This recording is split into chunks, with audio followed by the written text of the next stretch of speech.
Hi everybody, I'm back. So today I decided to do something a lot different than what I've been doing. I'm going to do this once a week and it's going to be called our weekly recap. And it's going to talk about events that have happened in the past week. It could be about politics, it could be about entertainment, sports, whatever the new big thing happened. So I think I'm going to start from last Monday, which was the 20th.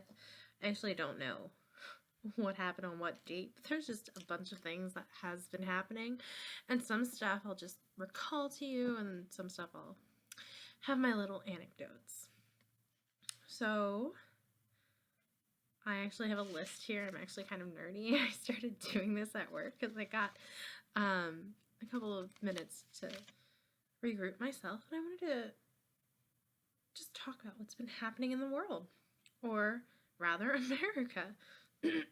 So there was that shooting in Kansas where a white male has shot two what he thought were Middle Eastern women, but they're Middle Eastern men, but they're actually Indian men, while screaming. Maybe it was 3 people. Somebody died, somebody was injured. I don't know the exact details. I'm more so focusing on the concepts. And I'll get more detailed oriented and know the exact facts once I start actually getting followers. Anyways, so for a while they weren't calling it any, he said, not get out of my country, you don't belong here. And officials didn't declare it as a hate crime. Yet, if it was another minority, if it was a black person, if it was a Hispanic person, Muslim, pagan, if it was a Native American, they would call it a hate crime. But it's an old white man, not a hate crime. Anyways, moving on. Speaking of hate crimes, I would like to bring up what's happening in Jewish cemeteries. There has been a lot of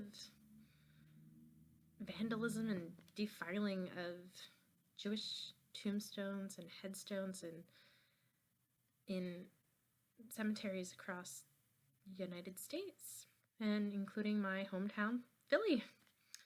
And then after I wrote this down, I listened to NPR on my way home. It takes 40 minutes for me to drive home, and there has been bomb threats happening in over a dozen states with Jewish community centers as well as Jewish schools. And I was listening to people talk about this on NPR about why they think these hate crimes are coming out. There was a couple of reasons, and 2 stood out in my mind. One of them was all the anti-Jewish stuff and a lot of minority stuff coming out from Trump's election. And this is one of the minorities that people have been focusing on. Number 2 is the social media and how people can correspond back and forth really quickly to each other's hate, such as this. But I mean, I don't hate on anybody, I'm just telling you the news.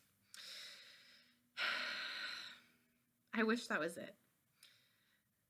Now I'm going to talk about what upsets me right now, because I just got finished reading 1984, how Trump is calling different news media fake news, and that he banned a bunch of media like CNN, Politico, New York Times, LA Times, from White House briefings.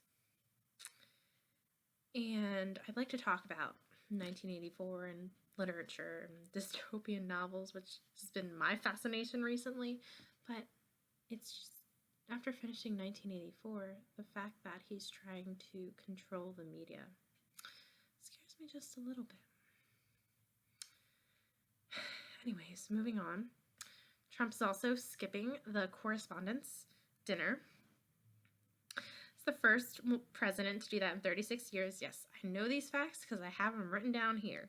And the last person to miss it was Ronald Reagan, but that was because he has a legitimate excuse. It's because he was recovering from being shot, and he called into the dinner. I'm sure Trump is going to be vacationing somewhere instead of going to this prestigious dinner. Speaking of vacationing, I was reading my local newspaper. There's a U.S. Weekly in there, and apparently our lovely rustic Camp David is not good enough for Trump. He thinks it's too rustic, and it seems to be very nice, but you'd get bored within 30 minutes. Now, I understand that a lot of people aren't country people. I wasn't a country person at first. I was a very city person, but now I live in Vermont, and, grows on you.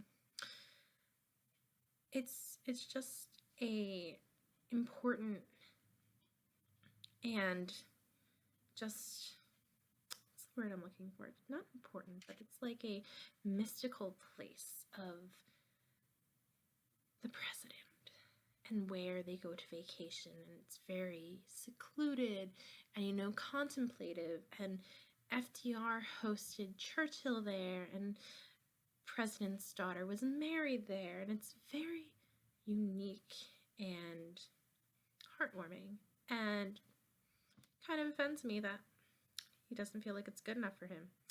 It's not like his Trump Tower or Mar-a-Lago or his Trump golf course in New Jersey. I'm sorry. And he decides to spend our tax dollars vacationing when he could have a beautiful place in secluded mountains. Reason why he's probably not there is because he can't probably access Twitter there. Anyways, moving on to more Trump stuff, the transgender issue. My best friend in high school was transgender, so it kind of comes close to my heart. How he said that people who are transgender, and I'm using the air quotes because of him, not because of my reasoning, but they have to go to rooms of their biological gender, which is just outrageous and is going to distance people who have decided to not go with their biological gender, feel what is right to them. And I listened to an NPR program of this morning. I wish I can go about more into it, but apparently I just like having little anecdotes everywhere. Another one of my favorite things that happened this week, was Pope Francis, and pretty sure he was hinting at Trump when he said this, but it's better to be an atheist or a good-hearted atheist than it is to be a hypocritical Christian. Another fun thing, 7 Earth-sized planets were found in orbit around a star. Pretty cool. Science, fuck yeah. Also, sad news. Billy Paxton died at 61. I also listened to an NPR section on him driving home too. It's really interesting. I think he talked about, it was a 2002 broadcast, talked a little bit about his brother and how his dad appeared on set for The Simple Plan, which was actually a kind of funny story to listen to. And segueing on to my last, thought I'd finish positive today. The Academy Awards, the Oscars, I didn't watch it. I was on Twitter all night long. I was looking at Facebook. I looked all about it this morning. And I cannot believe that they accidentally read the wrong name. It's just like the Steve Harvey thing that happened with the Miss America pageant. Well, anyways, congrats to Moonlight. Haven't seen it. Don't really know the plot. Well, I know somewhat of the plot, but I am glad that it won. I was rooting for that on the sidelines. Kind of sad that Lin-Manuel Miranda didn't win. It's my favorite. My favorite video was when Seth Rogen started singing the Schuyler Sisters. Oh my god, I was dying. By the way, I didn't tell you this before, but I can rap Hamilton beautifully. Anyway, so that's it for today. It's kind of a long session, but you are all up to date on current events. And if you have any comments, questions, or want me to talk about anything specific the next time, any topics, just comment on down. Yeah. Thanks, guys.